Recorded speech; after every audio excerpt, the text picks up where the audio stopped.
it's a real opportunity to communicate values to kids.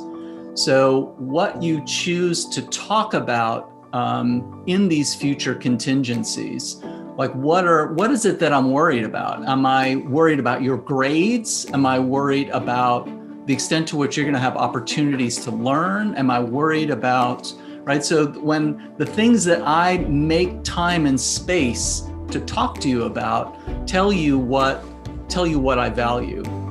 And so I think that's one of the ways. Point.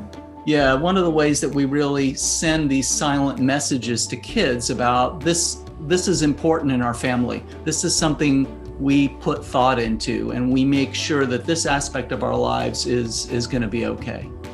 So if we're only asking about their grades,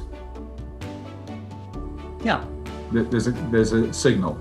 Yeah, exactly. And it's also an outward representation of worth, as opposed to what have you learned? How is your mindset shifting? How are you expanding your horizons? As opposed to what did one teacher think of your paper on this particular date? Right. That's an interesting shift in how parents can communicate in general, I think. Back to your point there, Meredith, asking them, what did you learn besides what you put in that paper? What did the experience of writing the paper teach you about time management, about learning how to manage an assignment and break it down into tasks? Like, I'd actually be a lot more interested in that.